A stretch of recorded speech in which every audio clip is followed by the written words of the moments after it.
Hi everyone, today we're going to do our baking activity. We're going to be making a hedgehog.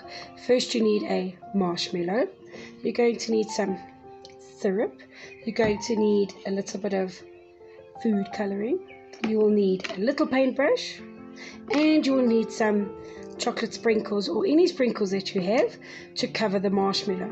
So step number one, you're going to need a marshmallow and then some syrup. So I'm going to squeeze some syrup out and I'm going to put it on the plate. There we go. That's plenty. Let me show you. Here you go. I'm going to roll the marshmallow into the syrup like that.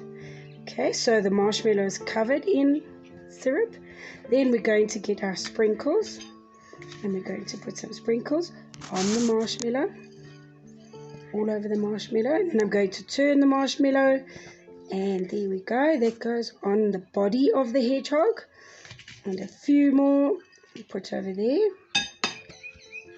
So there we go. So roll him so that his body is full of little prickles. There we go.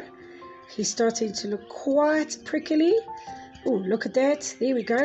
There's my little hedgehog. He's rather cute. Now we need to use our paintbrush and food colouring. Whichever colour you may have is okay. I'm going to dip my paintbrush into my food colouring just a little bit. And we need to do eyes and a nose and a mouth. So there we go. How many eyes do we need? 1, 2. How many noses do we need? I think we're going to have one nose. And we need a smile. And there you go. There is our porcupine for baking. And he is as delicious as he looks. Enjoy, guys. See you Friday. Bye-bye.